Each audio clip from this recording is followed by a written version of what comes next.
Hi, hot mic. You never know. How is everyone tonight? Welcome, welcome all. I'm Catherine Sievett, the chair of the Department of Landscape Architecture here at Weitzman School of Design. As always, great to be with you here. This is the second of our spring 2024 Now Landscape lecture series, Energy Futures. But let's begin with our land acknowledgement. We acknowledge that the University of Pennsylvania is situated upon the ancestral homeland and territory of the Lenni Lenape peoples. As members of an educational community, we are obligated to know the histories of dispossession that have allowed the University of Pennsylvania to grow and thrive on this vibrant terrain. As designers and thinkers, we endeavor to build in ways that lead toward justice, and we are committed to working to dismantle the ongoing consequences of settler colonialism. As you may know, our Spring Now Landscape Lecture Series has been curated by our own Nick Pevsner, who serves as Assistant Professor of Landscape Architecture and is also a faculty fellow for the Kleiman Center for Energy Policy. The Spring Series explores both peripherally and directly the notion of energy futures. And it's Energy Week here at UPenn, but every week is Energy Week for Nick Pevsner. Nick's research moves fluidly across ecological systems, energy landscapes, and climate policy. He's indeed the design mind we need as we move toward a just and inclusive energy transition. Energy Futures, as you can see in its vibrant color here and unmistakable curatorial touch, suggests an optimistic projection forward, a hopeful and necessary future that moves beyond the ghosts of our energy pasts, coal, petroleum, and gas extraction and consumption, with the palpable impact of these practices on our atmosphere and climate. These grand challenges will require many minds and diverse input and new tools to gather and engage collective minds. So tonight, we're so delighted to welcome Jamie Vanucchi this evening, joining us from Cornell University in Ithaca, New York, where she's an associate professor and sometime director of undergraduate studies, coming and going. She's focused on tools indeed, particularly those needed for working with uncertainty, scenario and disturbance tests, future imaging, and more. Jamie's teaching and research tests the capacity of design and design research to address our most urgent 21st century problems, wicked problems indeed, requiring some pretty flexible thinking given the uncertainty of our climate changing futures. I've been a fan of Jamie's for many years since I first read her articles in Scenario Journal, edited by Nick Pevsner. So it's great to have both of you here tonight in something that's not a PDF, which was how I came to know your work. So I'm now really delighted to invite Nick Pevsner up here to the podium to properly introduce us to Jamie, and welcome. Catherine. And we have this cool t-shirt for you. Oh, thank you. Thank you. Awesome. Thank you, Catherine. So I'm so pleased to be introducing Jamie tonight as the second speaker in this Energy/Futures Spring Lecture Series.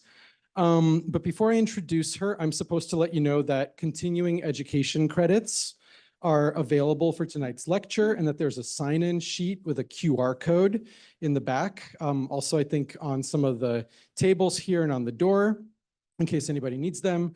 So you just scan the QR code, fill out the form, hit submit, and Eric in the landscape office will take it from there.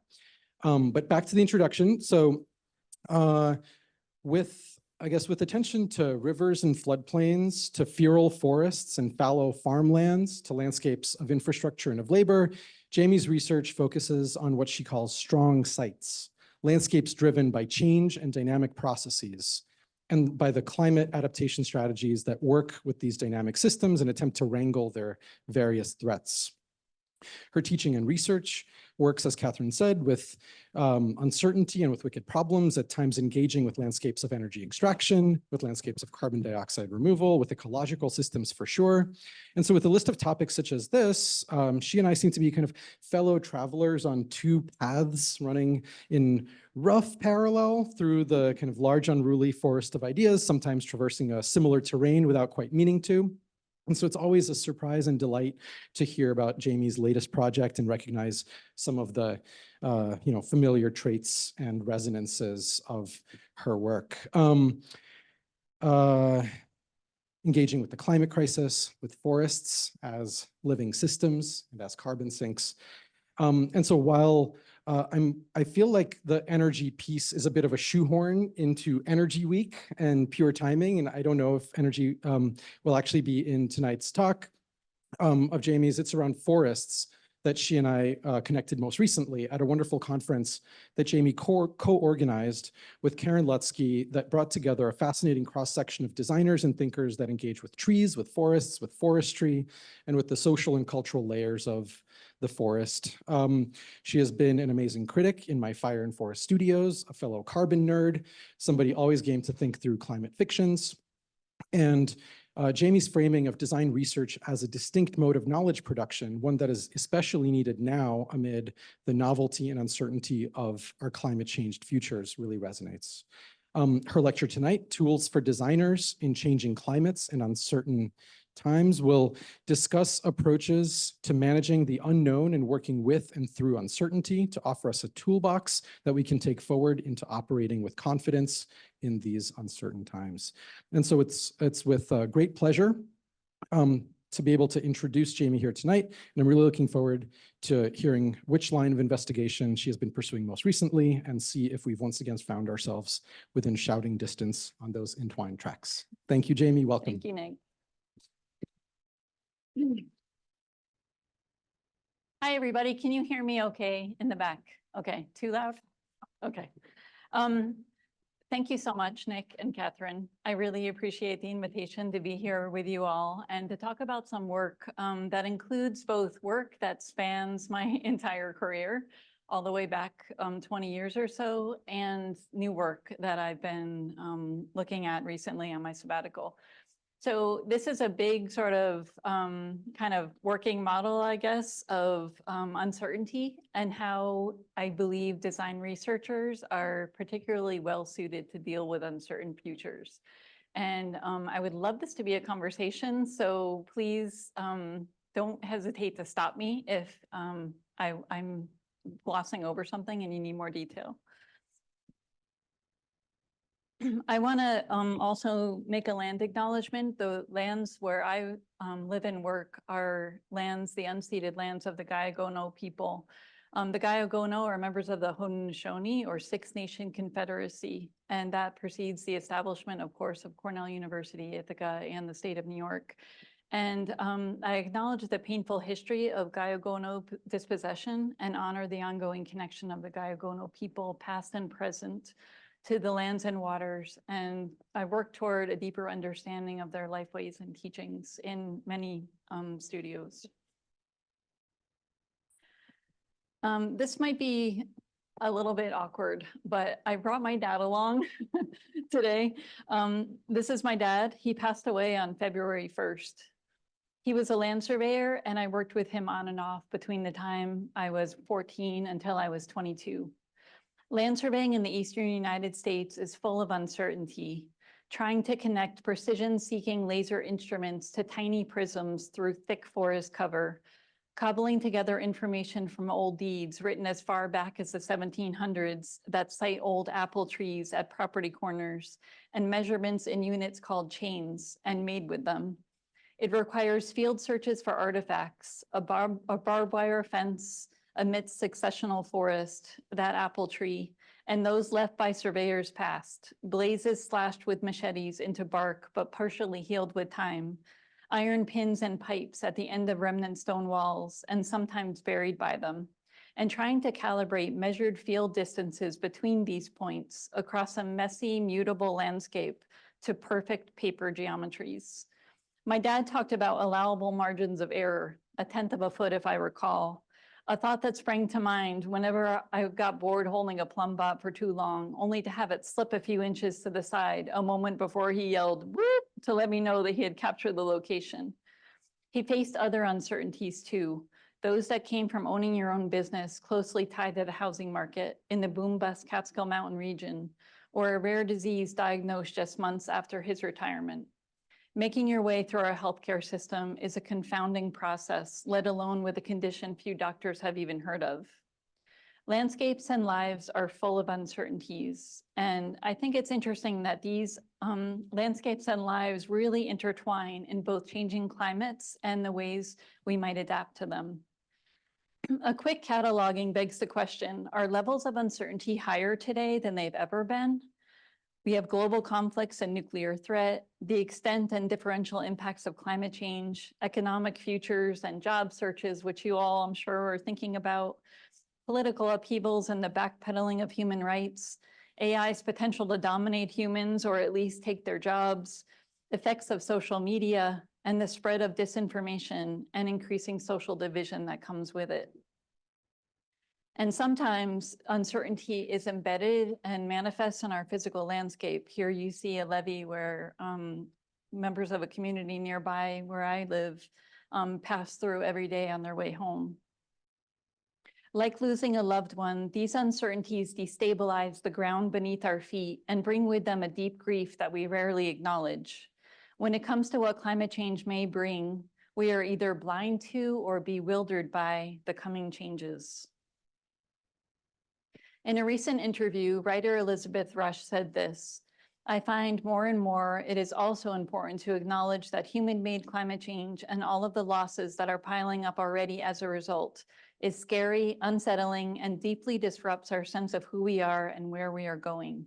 We have to admit this uncertainty into our hearts in order to begin to act in such a way that fully acknowledges the reality that climate change is already in the process of changing us, whether we like it or not."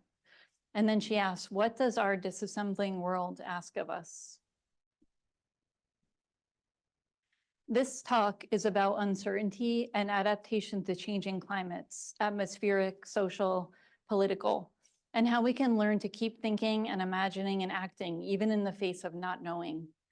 We will talk about different types of uncertainty, how the human brain processes it, and why I believe that design research is particularly well suited to allow us to walk through uncertainty toward adapted and even transformative futures.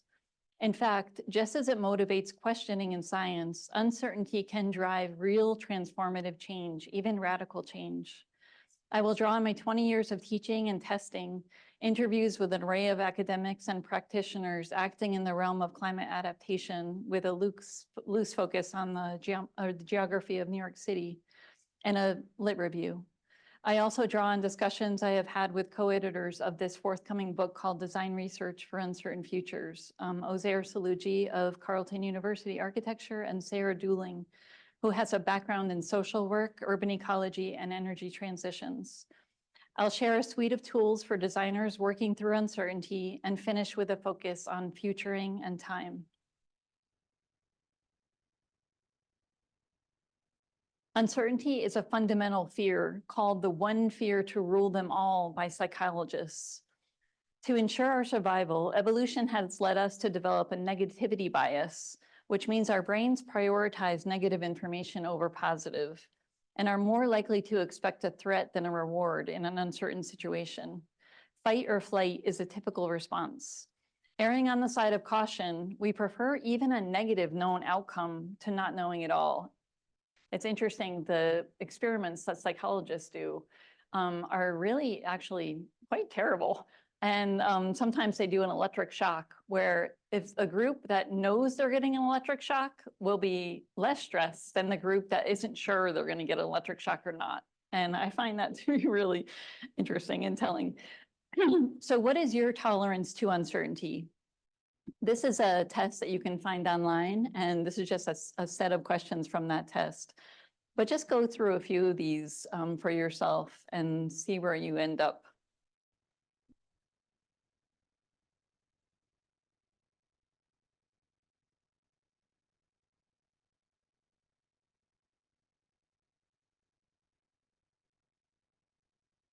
You can take the whole test online to do a more accurate assessment, but this is important because how your brain handles uncertainty can be the difference between a fear of the unknown and the stymieing that comes with it, a decrease in focus, increase in doubt, a cognitive load which can overwhelm your working memory, and the tendency toward anxiety and panic disorders.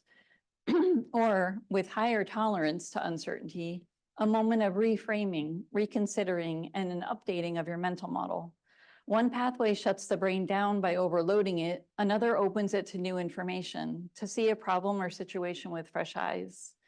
Maggie Jackson tells us that the evidence suggests, and some leading psychologists believe, that uncertainty and tolerance is rising. And they saw a spike actually just after the pandemic. A taxonomy developed by Smithson situates uncertainty within a lineage of related terms, falling under the umbrella of error and incompleteness, and branching into types that may or may not be easily quantified. Confronting uncertainty, one can conceive of metaphors such as the frontier, where knowledge forces its retreat along a front line, to the idea of gaining knowledge like flipping on a switch in a dark room. Many, many types of uncertainty are named in the literature. This lit review was like really, really overwhelming. There's physiological and epistemic. Critical uncertainties are the unpredictable ones. There's urgent in the case of a disease outbreak, for example, or not. There are known certainties and the unknowables, which are called radical uncertainties. There's content-based versus context-based. And then there's deep uncertainty, where Casey Hillman links uncertainty to decision-making. Uncertainty can stem from a lack of information called non-knowledge to negative knowledge, which is knowledge at the limits of knowing. Sometimes it's caused by too much information, and something we seem to be seeing much more of these days, misinformation. You know, things like ChatGPT outputs and social media bots. Consider a few ways that people I spoke with encountered uncertainty in their work related to climate adaptation in and around New York City. Joanna Lawton from Rebuild by Design has been facilitating conversations in Queens about managed retreat, and some of the uncertainty for her comes up around timelines. People making decisions about whether or not they should give up their home, but they're unclear on whether the government is going to build a resilience project. So if we're going to get a levy, then why will I move out of my home? And those timelines are really, all of them, uncertain.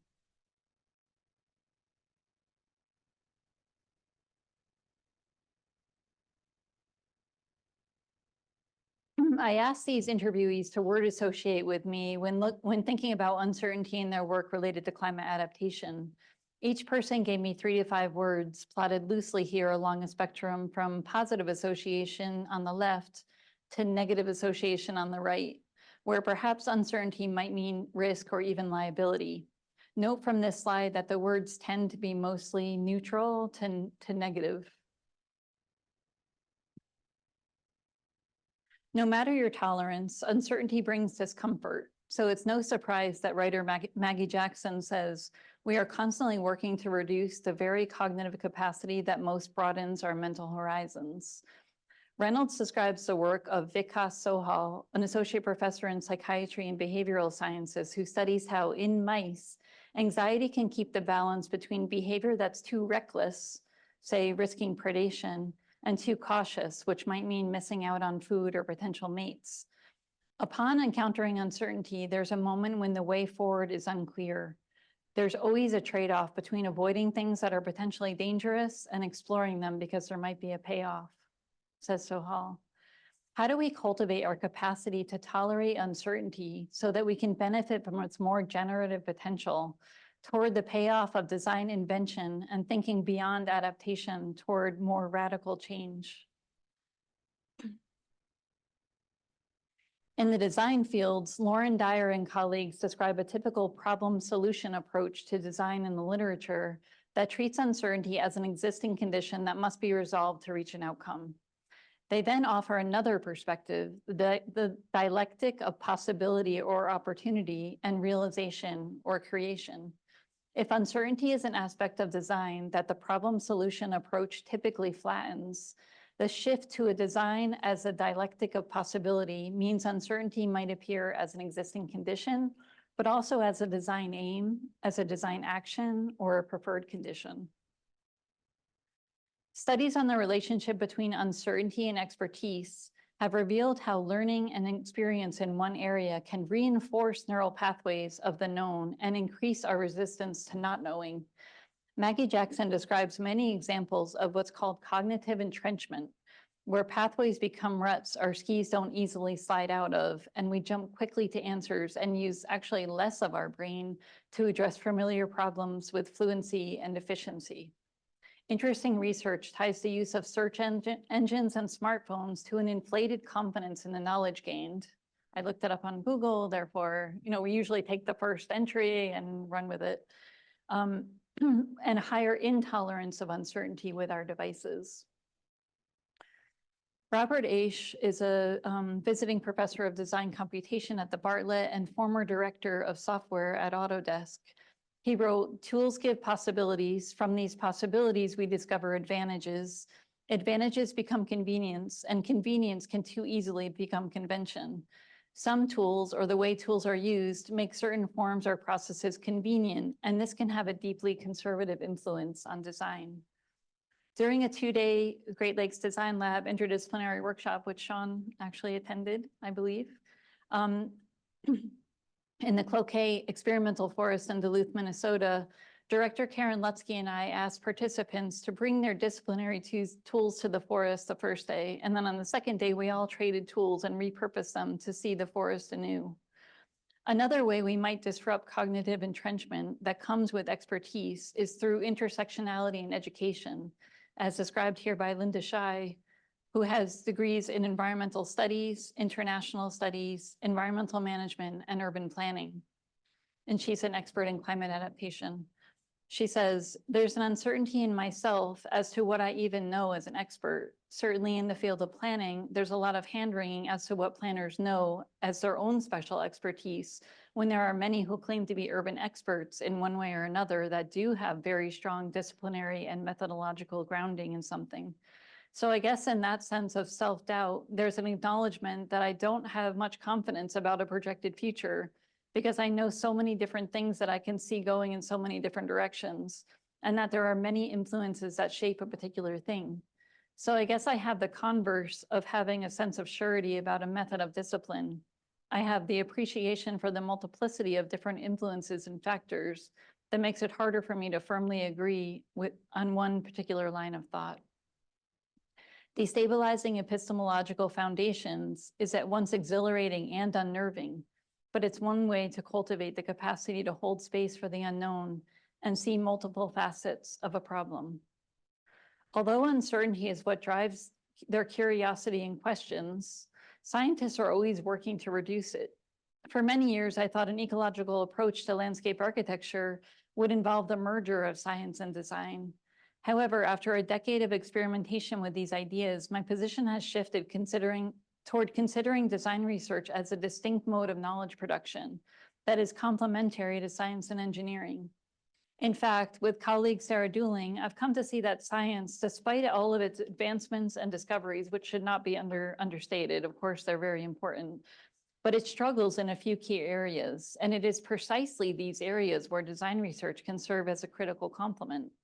There are significant gaps in the effectiveness of scientific research alone to address complexity, uncertainty, and multiple, often conflicting value sets, and to communicate and allow for participation by stakeholders.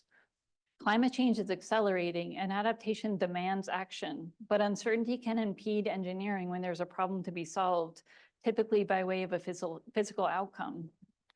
Here, not knowing can quickly translate into an overtop levy and a multi-million-dollar failure. So it's no surprise that the US Army Corps uncertainty sometimes leads to no action. And one of my interviewees said that the Corps, so they were talking about working with a particular community, and they said the Corps sent them back a letter saying, I think I can just best translate this as, we need the best available data, and this best available data is not sufficient, and therefore we're going to do nothing. So instead of using something in the interim that would be better than what they've got, they just won't do it. Engineering is built to solve problems. It isn't equipped to open a dialectic of possibility that Shai and Moser might be talking about in their 2021 paper. They write, in short, transformative adaptation is not just about climate-proofing existing structures and systems, but about deliberately and fundamentally changing systems to achieve more just and equitable adaptation outcomes. This implies investigating the factors that maintain the status quo and strategically addressing them to intentionally shift systems in new directions. And this requires action across 3 levels: material, relational, and mindset. A few days ago, when I was preparing this talk, I realized that what I was preparing presented an approach to design research that let uncertainty reside in only a few necessary or unavoidable places.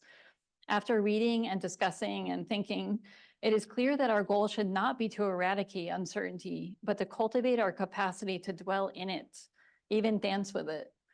Using the words of writer Rebecca Solnit and philosopher-thinker Bayo Akomolafe, there is a spaciousness in a moment of uncertainty before we turn to our disciplinary expertise to contain it. And in that spaciousness lies the potential to transform ourselves and our worlds.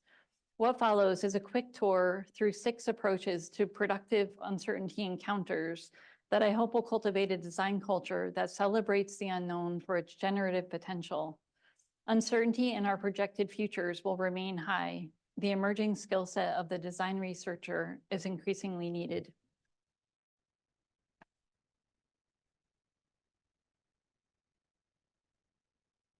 Okay, so I'm going to run through a set of 6 tools. Everybody doing okay? Okay.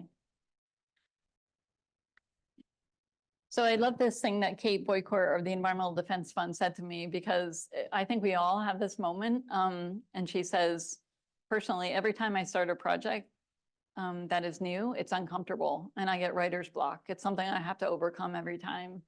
And this reminds me of when I was a TA in, when I was in grad school.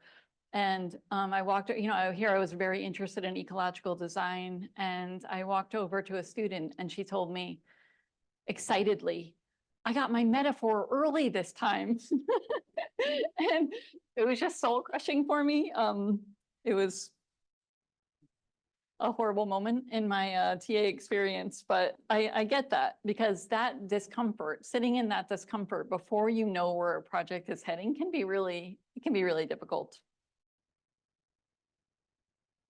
So the first tool is recognizing and representing uncertainty. So the task before us is to understand that big, messy, mutable landscape I mentioned in the introduction. Places and sites that are our home places, entangle worlds of humans, plants, animals, fungi, soil, concrete, asphalt, mineral, plastic. An almost always falling apart world, to use the words of Stephen Jackson, now transforming in ways unknown and sometimes unknowable, and to figure out how we might work with it. Beginning with questions is one really simple, obvious way to use our own curiosity and acknowledgement of our not knowing to open portals into a new problem or project. Recognizing the ambiguity in or lack of information available can propel a deeper probing of design questions, a reframe of the problem, and encourage us to look to other disciplines for collaboration. As this process unfolds, we can recognize uncertainty by noting information gaps and identifying our assumptions and biases. Scientist Natalie Mulwahold told me that I think that's really important to recognize that the hardest part for her is to figure out what biases did you throw in the model or into the problem that you don't even know that they're there because you can't think out of the box enough to figure it out. I want us to be aware and critical of design culture that runs counter to this. We compile data supportive of an idea or proposal to prove its value to a jury of critics. The explosion of geospatial data has made map and drawing making fast and efficient, both data rich and poor. GIS data can be full of unknowns, especially if we don't interrogate it, but is often privileged over information collected firsthand. Do we really know Newark Bay before we've waded into it? Information that conflicts with or calls into question a design idea might be suppressed or disregarded, or at the very least makes us uneasy and less confident in a proposal. Being transparent about where uncertainty exists is key to keeping ourselves honest and developing trusting relationships with our collaborators and audiences. As a general rule of thumb, if it's not in your drawings, you're not going to work with it. Thoughtfully considered representation is crucial to both working with and communicating uncertainty to others. Consider the red line representing sea level rise in 2080 that we all see everywhere. This line lies, offering a false sense of knowing that design interventions then gather around, exacerbating its deceptive effects. In my conversation with Pippa Brashear, resilience principal at SCAPE, she said this: let's think about sea level rise. First off, people draw a line. Water in a tidal coastal environment is not a line. And people use this mean high water line as like the top, but mean means average. So mean high water means half the time it's going to be higher and half the time it's going to be lower. So she makes sure that her designers draw two lines or plot that tidal range. So here on the bottom, you see a drawing of a complicated tide. I think, this idea of the tidal range being two lines can be further complicated. This student group looked at the tide across the days and then they use that to direct a subtle grade change to bring back a tidal ecosystem. And of course, Made Studio and Dilip da Cunha have thickened the line to a threshold or dissolved it entirely as a way to embrace the shape-shifting inherent in water landscapes. Color, transparency, and line weight and type are other simple tools that allow us to code levels of uncertainty into our work. And if drawn to be intuitively read, the known and the not known are embedded in a language of our design tools and don't require our direct attention. To reveal the imprecision associated with delineating flood risk, my research enters and explores the floodplain as a fuzzy territory defined by disturbance, risk, and uncertainty. Most landscape architects use FEMA's flood insurance rate maps to delineate floodplains. Firm flood risk zones are drawn for only very large storm events, the what used to be called 100 and 500 year, with clear boundaries, but floodplains occupy a fuzzier territory in constant flux. Risk maps have the difficult job of balancing our desire to identify areas of risk with the need to acknowledge error and uncertainty. There's a clear tension between exposing this uncertainty and having to translate the maps for use in legal and regulatory action. Some researchers suggest that we've been going about risk mapping all wrong, and that rather than concealing uncertainty and using maps for what they call discursive closure, we might open the mapping process to incorporate community knowledge and the lived experience of risk, and to generate valuable opportunities to engage communities in more creative policymaking toward imagining and building resilient futures. An alternative floodplain mapping combines surface, artifact, ecology, inundation event, hydrological model, time, lived experience, and speculation to explore the fuzziness of flood. And I think, when new information refutes and conflicts with what we have, let's let that conflict generate new questions. So second tool is to communicate uncertainty and collaborate. Embedding uncertainty into representation is one step toward communicating it to stakeholders, but the line between maintaining a level of expertise and therefore trust and coming clean about what we don't know is tricky to navigate. This was reinforced by interviewees repeatedly. Trust comes both from what we know, our expertise, and communicating what we don't know. But there is a limit to how much of the latter stakeholders can tolerate. One of my interviewees told me about when they focus too much on uncertainty, people say, oh my gosh, is the data not right? And that's when they get skewered in more conservative circles. And so they talked about the idea that they just don't talk about uncertainty in the public. Maintaining a level of disciplinary expertise while being open about levels of not knowing can be challenging, especially when engaging clients and stakeholders. Sanchez, Arcella, and colleagues connect various uncertainties to stakeholder engagement to reveal a slippery slope between information and decision-making and power. Their research shows that in sharing what we don't know, researchers must navigate a line between stakeholder doubt and overwhelm and frank conversations to define values, what really matters, and ethics, how should we act, that are perhaps even more critical than decisions about the height of a levee and more expansive when contemplating shared futures. So you can see here, when you have conflicting models, for example, that can lead to stakeholders actually backing out of discussions. Both Pippa Brashear and coastal geologist Cheryl Hapke describe looking inside black box climate models with clients and community members to have more substantive conversations toward making decisions and climate adaptation actions. Cheryl Hapke told me that developing deep relationships with clients so they trust you is extremely important. It's like you're just telling them right up front, I'm not going to tell you this exact thing is going to happen. I'm going to tell you there's a chance that something like this could happen, and it would be good to start preparing for it. Almost everyone I talked to in their adaptation work echoed that inviting a melting pot of collaborators is a way of developing multifaceted questions.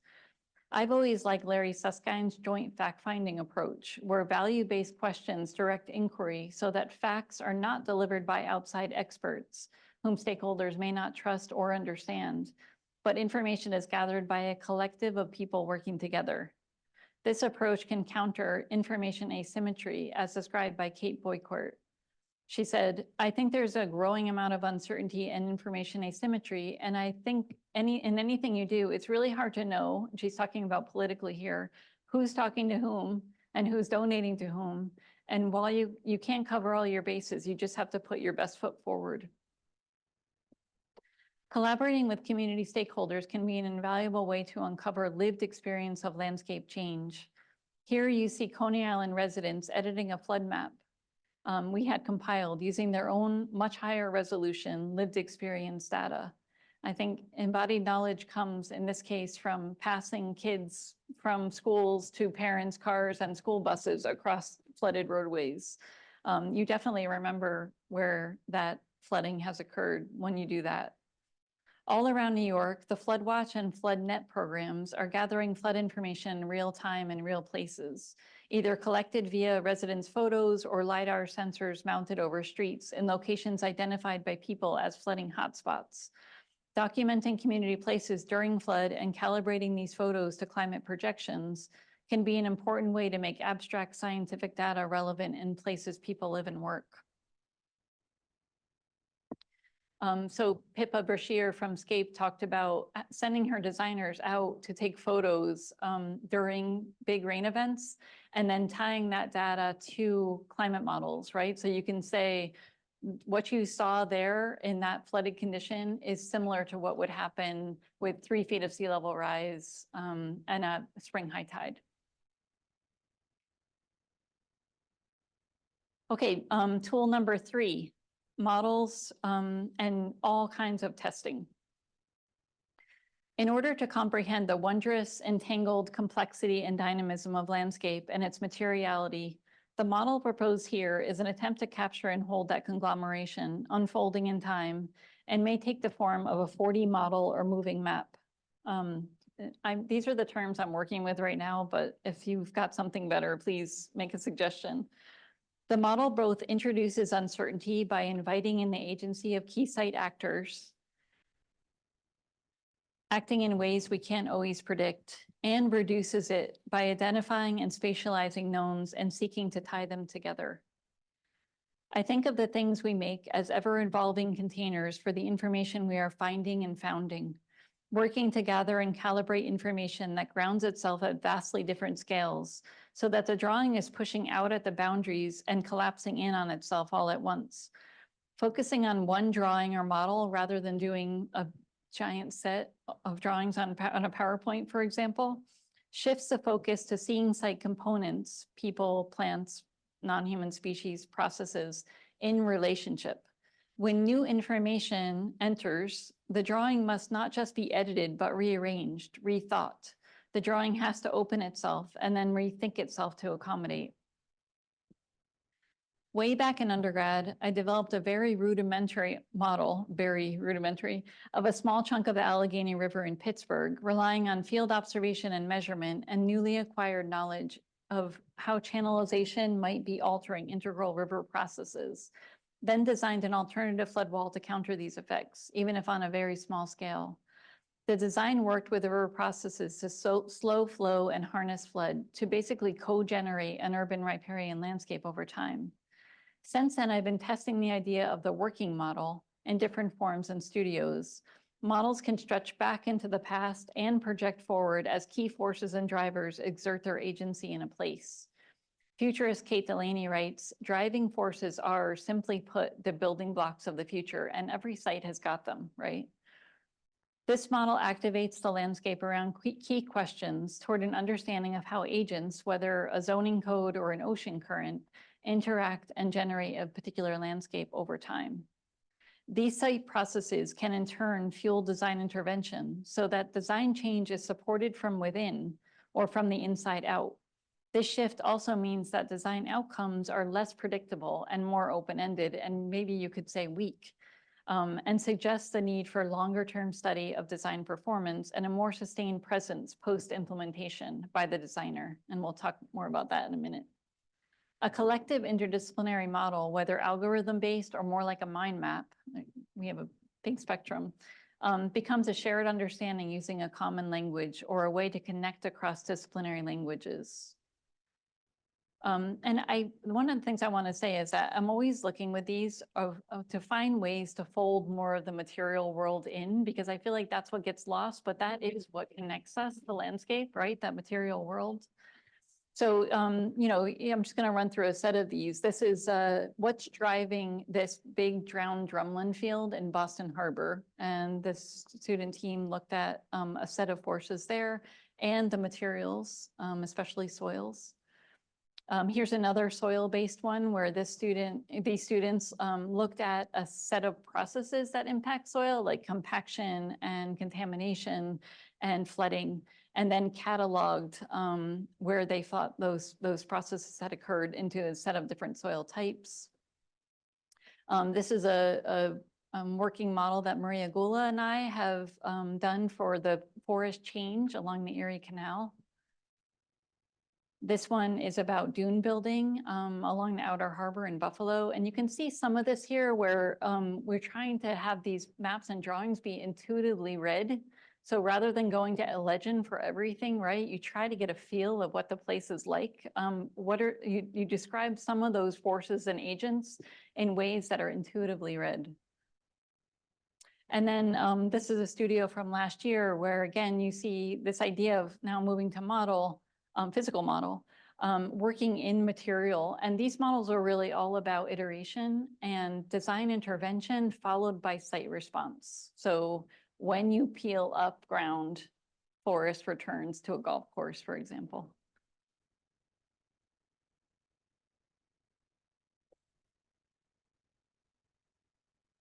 So the moving map, those drawings and models that I just showed you provide a foundation for a set of related projective tools, including scenarios, disturbance testing, trajectory mapping, and future imaging.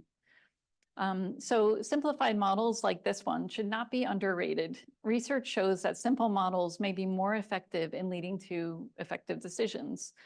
Climate scientist Mark Maslin described a cascade of uncertainty that can occur when very complex models produce a larger range of possible outcomes, so that getting at a finer level of detail produces even more uncertainty. Similarly, coastal geologist Cheryl Hapke is weighing with colleagues if, given the precociousness of coastal sediments, it makes sense to build what she calls the Tesla model, when the Prius might be enough to help clients make decisions about protecting coastal properties and manage retreat. Running numerous simulations cheaply can be more useful in seeing a range of possible outcomes versus a gangly complex model that is expensive to run. And Sean and I were just talking about this, and I'd be curious to hear your thoughts on this. Physical models like the one shown here helped us work through the complicated hydrology of Newark Bay, one source of inflow at a time. There are 4. A drawing that is compiled of all the flows provides a rough guide to where water velocity slowed and deposition of sediments might be likely, thereby directing placement of sediment directing infrastructure. And Tess Ruswick of Proof Projects, when she was visiting Cornell last semester, talked to us about using the word sketches to describe overhead photos of water table simulations to accompany Army Corps' more cumbersome hydraulic models. So running simulations with simplified models and quickly iterating design ideas shifts the thinking to our hands and bodies. And this allows for a very intuitive evolution of ideas. So uncertainty from thinking in different ways and modes. And I don't know about you all professors in the room, but I've always seen that when you switch to model from drawing, at first students really resist, but then there's sort of an explosion of thinking in really different ways. Prototyping. Another approach in the design researcher's toolkit is the prototype. The prototype, as I describe it, is half-baked, a half knowledge, awaiting further inputs to distinguish it. The prototype might be a modular piece of infrastructure that mediates a shoreline interface. It might be a forest community type that builds urban soils, or an intervention meant to control quagga mussel populations or impacts. The real value of the prototype, from my perspective, is that it relies on specific site conditions to refine it, but it can't work just anywhere, and therefore requires that we engage the existing processes, policies, uses, and material conditions of each site where the prototype touches down. The identification of appropriate sites for a particular prototype demands a broader systems analysis and asks questions such as where one might find compacted soils in the city, where might one want to increase soil fertility, what kinds of wetland plant communities are absent on the shores of Lake Erie. In this way, the prototype as a design tool mediates the space between cross-scale systems thinking and specific site conditions. Each time the prototype is deployed, we learn. And then on the upper right corner here, you see another thing we do, which is if everybody in the room, we split into very small groups, or you could do this individually too, and those smaller teams develop a prototype. And then we do voting. So all the teams present, and then everybody in the room who knows this project, by the way, better than any professor, will get up there and place their vote on a project. And so teams are reassembled. And I really like this because it's through this voting, now we have larger teams around fewer projects. And by doing this, it really helps us check on our assumptions, biases, and brings new questions and perspectives to the team. Scenarios. Scenarios are a tool widely used by futurists and designers alike. Often misrepresented as ends in themselves, scenarios are a set of possible futures useful to test the resilience of a company, infrastructure, design proposal, anything. Scenarios as design tests can be developed by extrapolating from key driving forces in relationship over time. Sometimes we're well aware, often we are well aware of the weak spot in our designs. That's the if this, that leads to failure.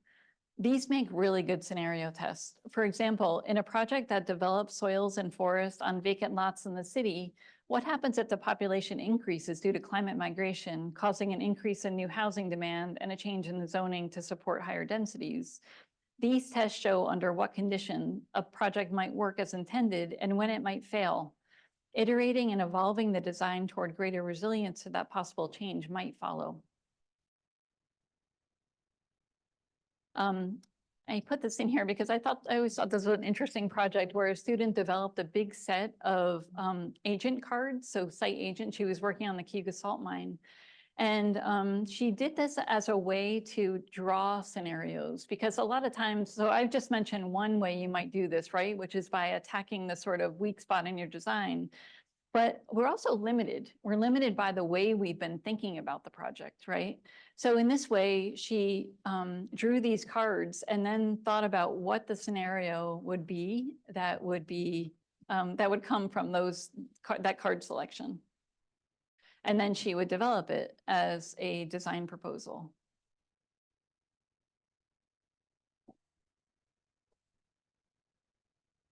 In my interview with Pippa Brashear, she talked about doing risk exercises with her clients. And I thought this was really interesting, where she's unpacking the drivers of climate change. So don't just go to the table and pick out the state standard for designing an infrastructure for 2050, right? Just because that's what the state says to do. but to really think about what is your risk tolerance as a community, as a client, and talk about what the assumptions are. I think that is a really important thing to do, because the number doesn't mean anything to people, right? Especially because it's not typically geared to a real site. It's just a number, 3 feet, you know, whatever. Disturbance testing. So like a musical score, these drawings plot the magnitude and rhythm of disturbance to plant communities on a set of sites over time. The material of landscape that we see is a reflection of these patterns, and disturbance can be a very important factor in maintaining biodiversity. Increasing heat and fires, more frequent and intense storms, the retreat of environmental regulations, and the introduction of species such as the spotted lanternfly or emerald ash borer are examples of disturbances that can rewrite the code of our contemporary landscapes, causing state change and sometimes profound loss of stored capital, from biomass to carbon to species interrelationships. How changing climates might alter disturbance regimes or introduce entirely new ones is a great source of uncertainty for landscape architecture today. Back in 2012, I taught a studio to design piers 25 and 26 just north of Battery Park on the Hudson River. With 3 weeks left in the studio and design progress was sort of humming along fairly smoothly, I walked around with a hat and asked each student to draw a disturbance. The idea was to disrupt suddenly and without warning, and to test the resilience of a design to disturbances such as loss of a maintenance budget or a Category 3 hurricane.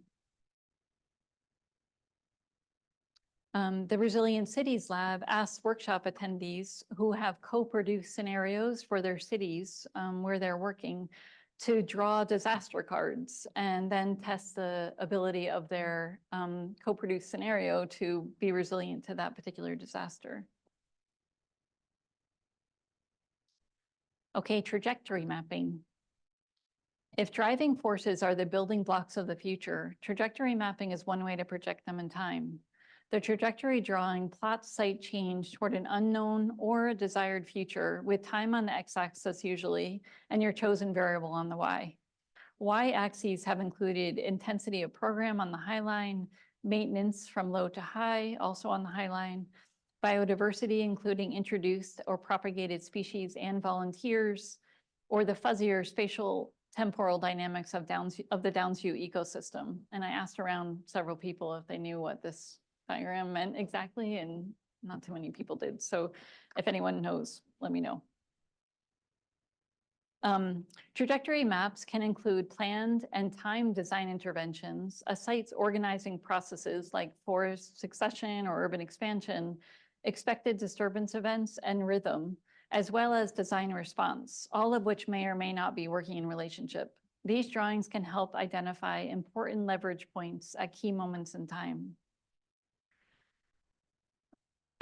So trajectories my students worked within a recent studio in working to reduce maintenance demanding with little payoff lawn in a park in Memphis. We are working with Memphis River Parks, plotted biodiversity, community engagement with site, forest resilience to climate change, the training of field operations crews for special skills, the transformation of maintenance from control to care, flood as a resource, bringing materials to shore, carbon sequestered and stored, and changing maintenance costs. And this particular trajectory map on the right builds from the model that the student had made, is a piece of it, where they looked actually back to the past to understand plant-human relationships in this place over time. So estimated pathways of change for each site agent are easier to grapple with separately, although some are tightly intertwined. Key thresholds can be identified this way. Another project worked with a very regular rhythm of springtime interventions following spring high water and deposition of driftwood. Time can also slow or accelerate at various stages along the trajectory. One student considered that her proposal moves too quickly to keep pace with public acceptance because this public really liked the lawn. Her response was an intentional stalling for a period of time. Another way time may slow or even reverse is after a flood when trees are lost and succession must begin again. This is some of the work that Maria Gula and I have done with students, in some cases, Chang and Leo, where we looked at the development of forests from fallow to forest and back again, sometimes to farm, on a series of field plots along the Erie Canal. And then the students looked at management regimes that would impact stored carbon on site. We're really looking to maximize carbon sequestration here through a series of cuttings and harvests. And then I just had lunch with Mark Miller the other day, and he shared with me, he said, wait, we're making a trajectory map. So he sent me these photos, and it's pretty intense. And I think it's actually really interesting. If you see over here on the lower right corner, capitalism dies. So I didn't think it could happen, but apparently they made it happen. And this is so great. And they're using actually source material from the McCart Center's Green New Deal, Atlas for the Green New Deal, and Rebuild by Design's Atlas for Disaster to work their way through this. So I'm really excited to see where this turns, what becomes of it. And I think one of the things that I really appreciate, and I'm going to talk about futuring next, but one of the things that I really appreciate about trajectory mapping is that there are a lot of preconceived notions about what futures look like or might look like. And the trajectory mapping is nice because it allows you to sort of slice through at any given point in time and then image that future, right? So it's a way for us to get beyond our preconceptions in a way.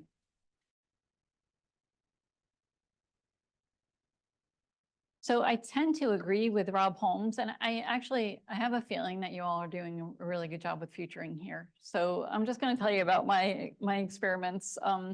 I tend to agree with Rob Holmes that landscape architects are very bad futurists. While designers are always shaping futures, we often miss the fact that we are actually shaping futures and don't seize the opportunity to challenge the systems and frameworks that bind us, because we take them as rigid givens or outside the scope of a project or our capacities. Futurist Kate Delaney wrote, "Uncertainty is a focal point of all futures investigations. When given a prompt to image a future, most of us tend toward the same city, only greener, either because some great catastrophe has reduced human populations or as a desultory attempt at climate adaptation." So this is, you know, and I've tried many different things. I think writing accompanying an image is actually really nice. It helps me understand what the student is thinking. And also, this is one of the things I've tried here is actually having them put themselves into the drawing. That's been another kind of experiment. I had a really interesting conversation with Eric Sanderson. He's an historical ecologist. He wrote the book on piecing together the historical ecology of Manhattan. And he gives his students an assignment to talk to their parents and grandparents about the worlds that they lived in. And he said that they wrote these really wonderful essays, and they were really fun to read. And I think the students really enjoyed the process of, you know, asking the question, what was the world like when you grew up? And then he asked them to write the next week about what do you think the world will be like for your grandkids? And he said that all those essays were uniformly pessimistic, a terrible view of the future. And he said they were all very certain, you know, to bring it back to the top of our conversation, they were all like uniformly sure that the whole world was going to hell. And more, they didn't learn anything from the previous essay, which was like, there's so much variation in the lived experience that they were writing about then, and yet they all had the same idea about the future. And he thinks that we're so locked into our own moment that we have a really hard time appreciating what it was like to live in different moments, and that includes the future. So what worlds do we actually want? Do we want equity among all people? And what does that really mean? Do we want to alter our relationships with other species? Do we want to change the way we produce food and renewable resources? Do we want to imagine alternative forms of governance and ownership of land? The work that Elizabeth Cook and Timon McPherson are doing in cities around the US as part of the Resilient Cities Lab assemble stakeholders workshop style, constructing scenarios for desired futures in 2100. And Elizabeth describes a backcasting approach that they use so that they can move from that future back to the current day, and then try to understand what are the steps we need to take in order to get to that future. So pessimism about the future is easy. Imagining just futures beyond racist capitalist systems and climate destruction is hard. Human behavior is one of the most unpredictable inputs in any model and represents just one of the myriad components that make up a complex socio-technological ecological system. Uncertainty looms large. What will transportation look like? Will carbon removal work? What role will AI play? Where will global conflicts flare up and what effects will they have? Where will climate migrants be received and denied? Will democracies fail? I've tried several things to disrupt doomsday futuring, including asking students to make themselves a subject in the drawing, creating story prompts to upend program thinking, and using those trajectory mapping slice-throughs. I'll continue this work. But lately I've been less critical of the bleak images, as I see them as an expression of climate grief, something we're not often given an outlet to express. Like a good designer, I tried to skip that grief and get straight to hope, but it keeps seeping out. Ozayr Saloojee speaks of indigenous teachings where these moments of grieving and uncertainty are when we are vulnerable and may look to each other. And that is precisely it is precisely, she says, the not knowing that is going to lead the way. This one in particular touched me because this student described a super typhoon in Hong Kong, her home place. And she really talked about it as parallel worlds, right? All of this destruction had just happened, 60,000 trees uprooted, and people were just going about their daily lives. And I feel like that describes us on any given day.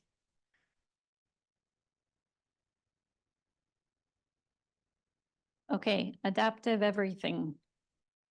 In the fall of 2022, Marty Frank of EMF gave a talk at Cornell. The firm's Girona Shores project received accolades for its ultra pared down approach, using maintenance practices like the mowing of a path as design tools. Marty was describing how the first move in that project was to sort of basal cut everything in order to establish a clearer baseline and expose elements of the site, such as stone walls and microtopographies that were previously concealed in successional growth. From there, they could edit returning vegetation in time. What struck me was that Marty and team didn't try to project at all. They were content to watch things unfold and respond accordingly. This is also the approach shared by H+N+S in a recent book about their practice titled Thinking, Acting, and Letting Go.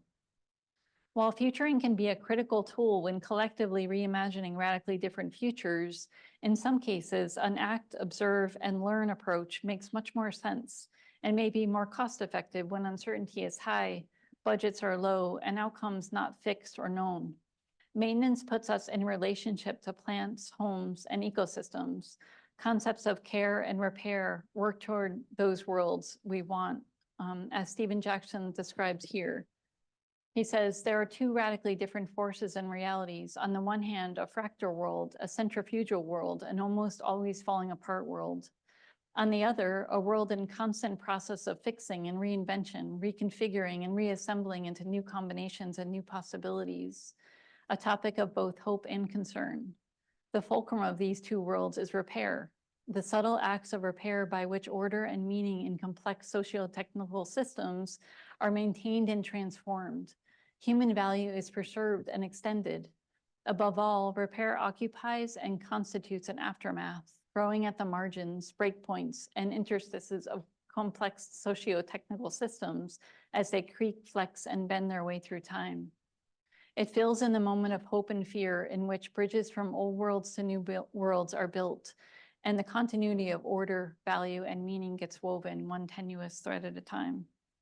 I wish I had written that because I think that's really beautiful. So here are some examples of some of the work that we're doing, thinking about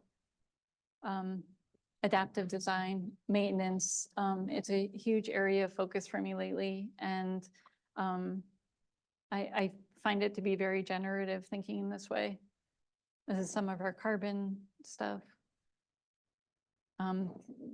thinking about ways to make carbon more part of our material experience. And this is some of the work that Maria Gula and I are doing along the Erie Canal, thinking about forest development and change. Okay, last tool.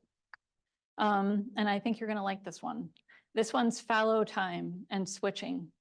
And this is interesting to me, and I've proven this one in real life.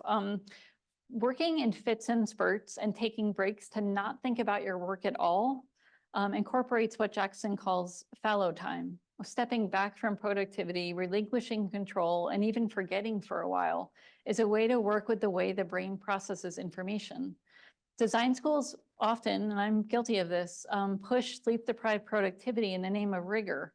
But all work and no rest or play works actually against the brain's processing of information, knowledge, and memory. Jackson quotes ceramicist Guston speaking about taking sometimes year-long breaks from a particular piece. When he says, when you keep approaching it from a place of newness and possibility, that's a place of unknowing, and that is the risk, that is the edge. Okay, I'm almost to the end here, and I just want to talk a little bit about approaches to time. So when we are futuring, I think it's really an important consideration to think about how far out do we go and what drives that decision. Pippa Brashear talked about tying it to the task at hand, right? So if you are building a plaza, for example, cities are always in the process of remaking themselves. So trying to adapt that plaza to a year in 2100 probably doesn't make a lot of sense, right? We're going to redo it in 2050. But if you're building a bridge or a piece of infrastructure, then that might be really important, right? You want to project pretty far out in that case and make sure that that structure is adapted to whatever conditions you expect to be there. I thought this was interesting too. Elizabeth Cook of the Resilient Cities Lab, she said that they selected 2100 because people were getting stuck on things like Mayor so-and-so is never going to pass that bill. So that future can't happen. So they tried to push people way out and then backcast as a way to get beyond that, right? Because people were too hung up on what's here today now. But they actually said, she said also, that's also hard because people can't imagine that far out, right? You hit a wall there too. So they're really, oh, and the other thing she said is that people are like, we have needs now, you know, like we don't want to talk about a future in 2100. We want to know what's going to happen in 10 years or 5 years even. And then Eric Sanderson said something really lovely where he was talking about the 7th generation concept at a talk. And afterwards, a gentleman from the Onondaga Nation came up to him and clarified and said, actually, you're thinking about that in a way that's different than how our community uses it. And he said, I'm just going to read this, which is to say that you're deciding about something now, you should think about it. What were your grandparents thinking? So this is actually extending from where you are today 3 generations back and 3 generations forward, right? We tend to think of 7 generations as from here, 7 generations out, but that's the Onondaga gentleman explained that that's not the case. So this idea that what were your grandparents thinking? Why did they make the decisions they made? What were your parents thinking? And what are you thinking?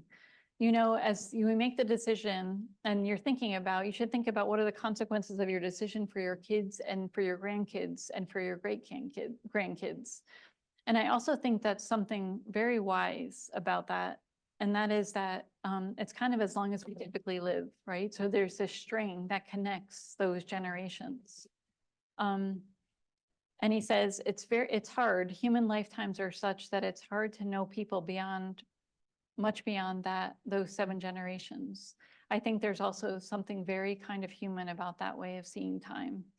And, you know, this is a thread that I saw all throughout this uncertainty work, which is connecting back to lived experience, right? Connecting back to human stories, human places, human experience as a way to sort of ground ourselves in all of the uncertainty that we're surrounded by. And, you know, this is one of my favorite quotes of all time, because this is Buzz Holling. He's the godfather of resilience, right? He came up with that infinity diagram. Well, I don't know, he didn't come up with the infinity diagram, but he applied it to social or ecological systems, the resilience term. And he says he was being interviewed and someone asked him, what do we do? You know, like we're facing these incredibly difficult futures. And he said, the only way to approach such a period in which uncertainty is very large and one cannot predict what the future holds is not to predict at all, but to experiment and act inventively and exuberantly via diverse adventures in living, which I guess is a kind of prototyping. And then Bayo Akomolafe, who I don't know if anyone is familiar with his writings and the conversations that he's been having called The Edges in the Middle out of Berkeley. And he's exactly the kind of thinker I think we need today. I encourage you all to look him up. So I'm not going to read this, but he talks about the whole, you know, this journey and sort of sitting in the uncertainty, right? And from that space, what can we make? And I think it's uncomfortable for us, but I'm starting to see it as the key for actually building radically transformed futures. Thank you.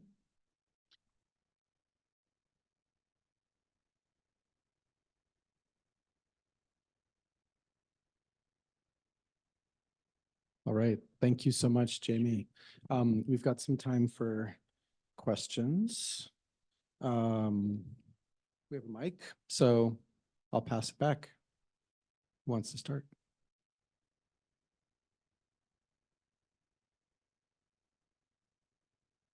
Are you all uncertain? Question back there, Nick.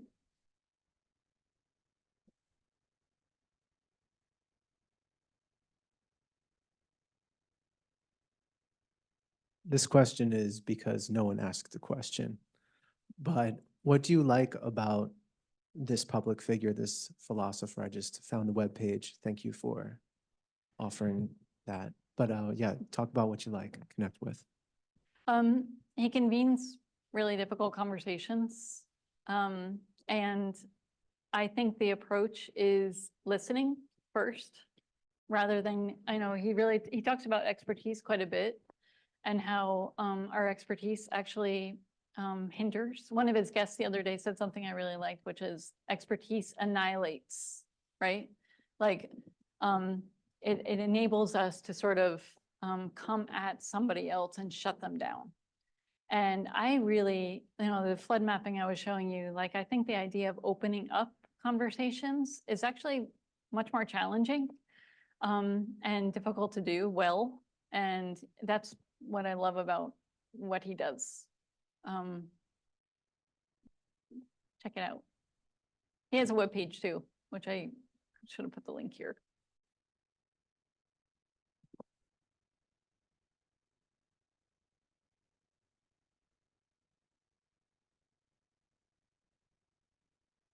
Thank you so much for this talk. Absolutely beautiful.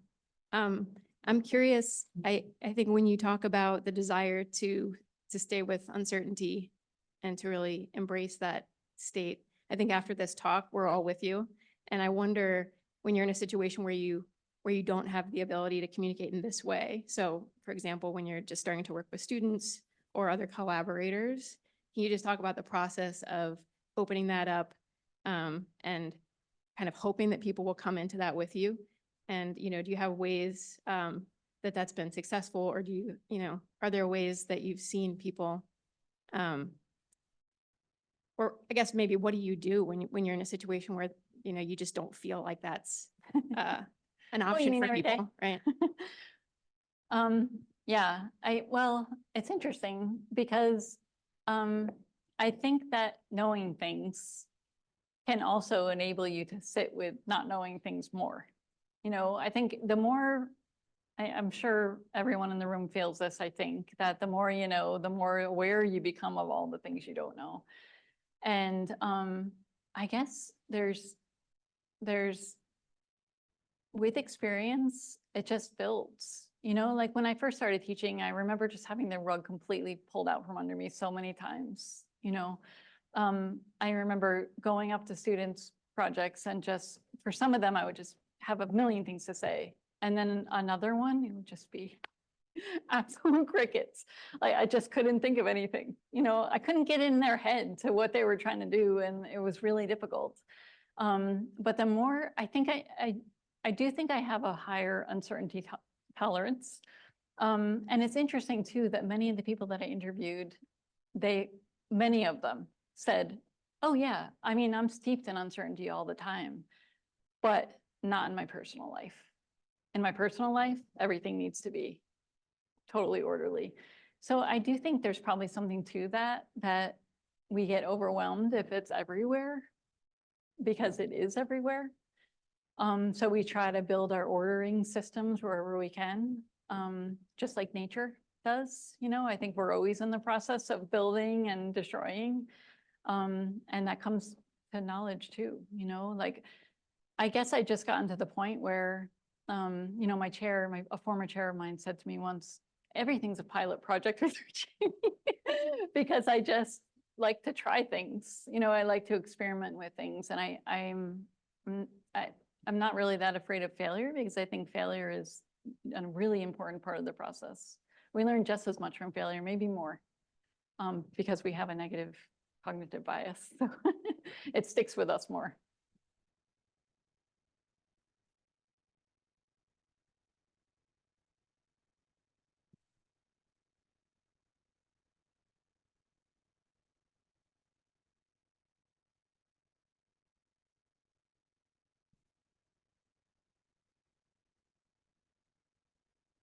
You said something about drawing scenarios as a design proposal. I'm having trouble hearing. You said something about drawing scenarios as a design proposal.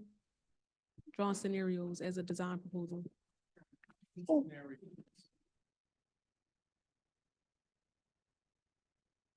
Drawing scenarios as a design proposal. How does that? How does that help designers?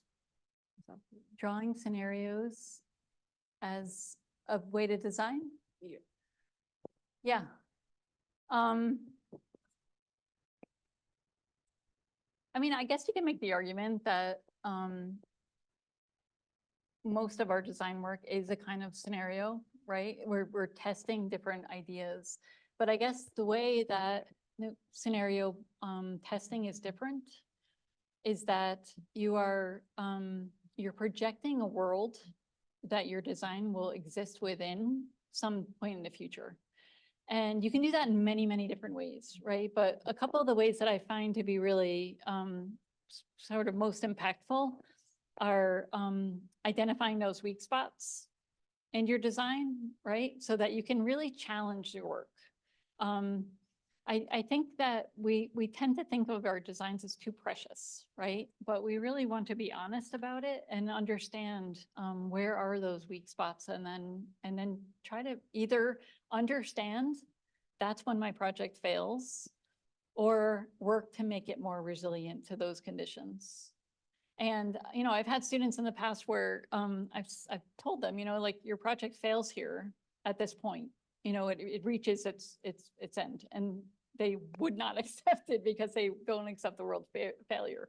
But, you know, are we really thinking that our projects are going to be resilient to any conditions that come about? Of course not, right? So let's be honest with ourselves about where they break. I don't think there's anything wrong with that.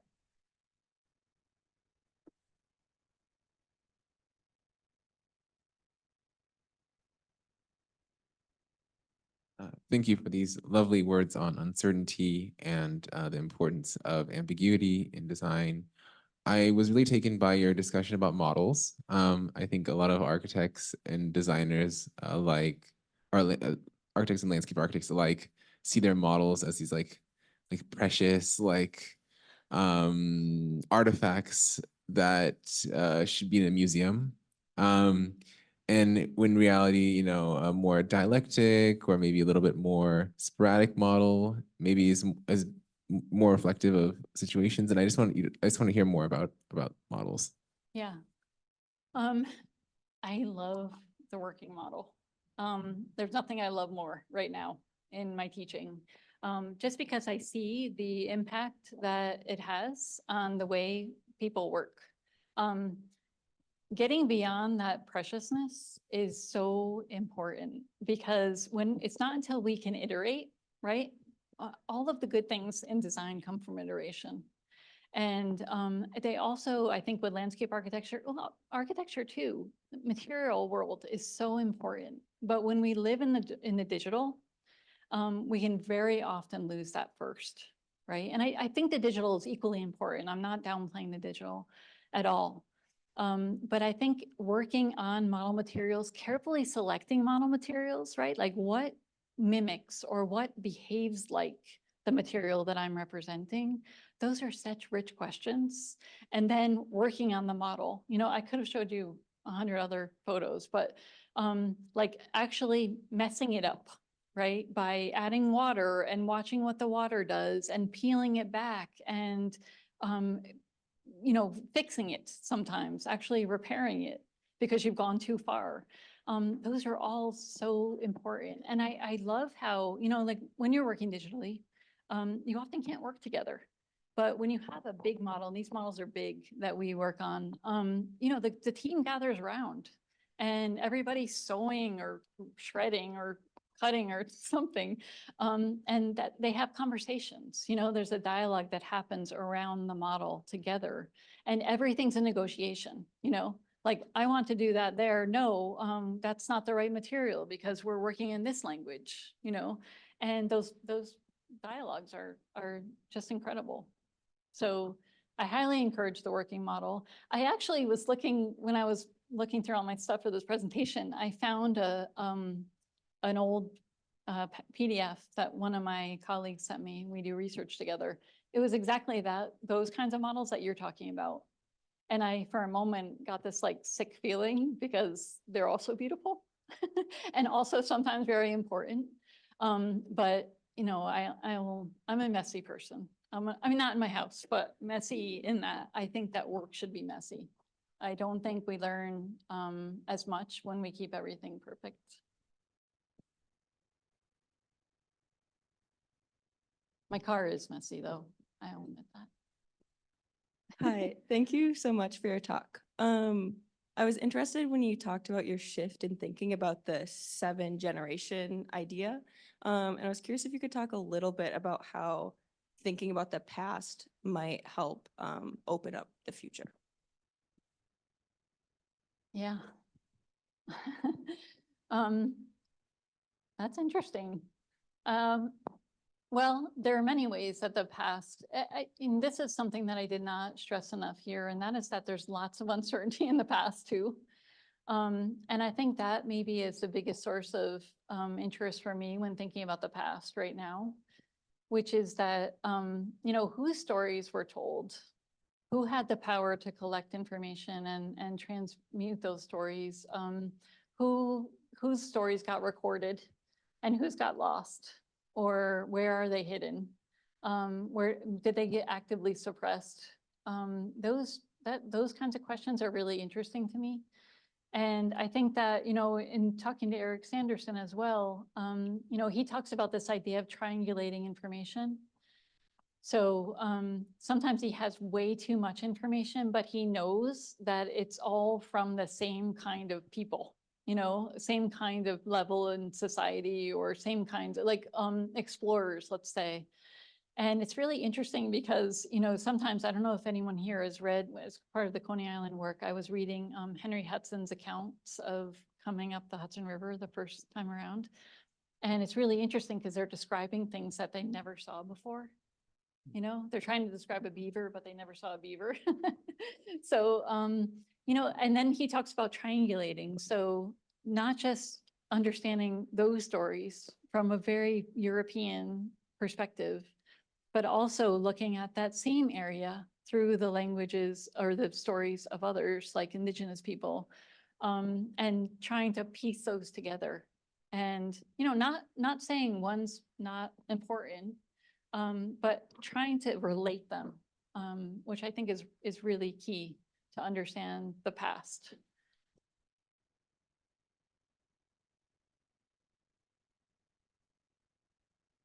Okay, I think one more question. First of all, thank you for your talk. It was like, there were many beautiful moments there, but you did mention, I forgot the name, but someone relate with intersectional education and how they were kind of struggling with knowing about so many things Yeah. yeah. So as a student, like someone who has different backgrounds, I think what I'm trying to ask is like, it is quite kind of intimidating and scary. So how would, like, what would be your advice on how to go like forward with merging different industries and different backgrounds? Yeah, I mean, honestly, it used to really bug me when everybody would say they were operating at the intersection of something, it's like you can't just do one thing anymore. You have to be intersecting with a lot of things. But I think that what you're saying is suggesting that you're uncomfortable, right, with the uncertainty. And, it's a very human trait that we don't like to sit in discomfort, right? But I guess what I'm trying to say here tonight is that is exactly where you should stay. That's exactly where you should be. Think about it. You don't have the cognitive entrenchment happening right now, right? Your ruts on your ski slope are not as deep.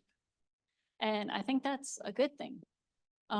It's just difficult, right? Because I have to say, there's no time I feel better in life than when I feel expert at something, right?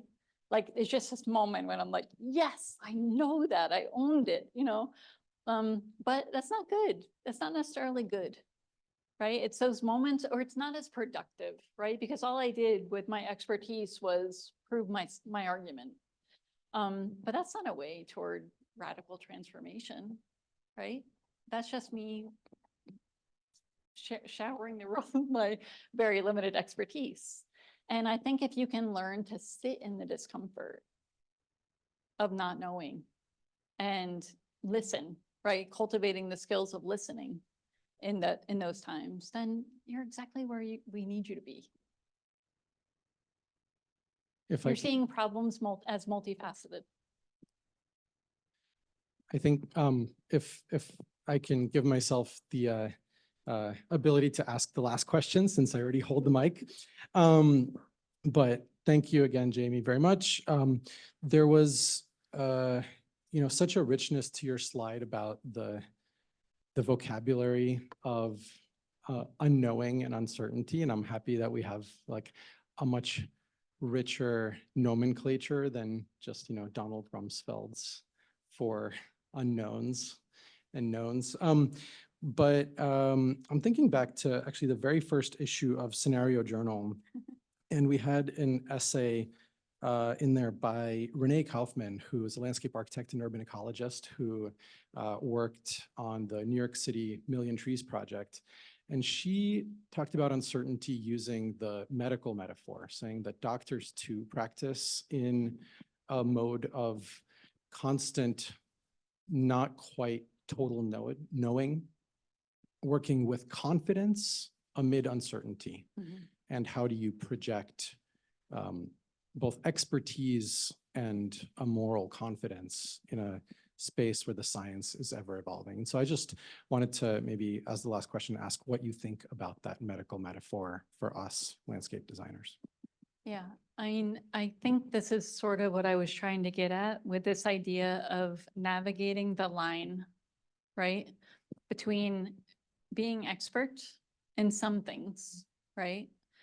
Because we have, if we're called in for a project, we're called in for a reason, right? We're not just there to be another person in the room. We're there because communities need our expertise. But on the other side of that line is being open about not knowing as a way to engage our stakeholders, communities, clients in conversations that ask them to step up, right? Which I think is really important. I wish I forgot to say this, but Karen Lutzke from the Great Lakes Design Labs is a great friend and colleague of mine. And she uses this idea of cultivating a culture of sustained adaptation. And I've always loved that. But it takes work, like it's not going to happen by experts going into a room and telling people how things should be done. It's going to happen with thinking through those difficult conversations about values and ethics, right? What do we really care about? Who's being brought into this future with us and who's being left behind? How are we going to make these changes happen together? And I think that's really key. So it requires that we are both listeners and experts, right? And that we know when to shut up and when to just listen to people. I know in Coney Island, we're partnering with them for 2 years, Coney Island Beautification Project and the New York Aquarium. And those conversations have been just that, just like knowing when to pitch in an idea and when to sit back and listen to people who really know the place. Fabulous. There's some refreshments outside. Please join me in thanking Jamie Vanucchi. Thank you.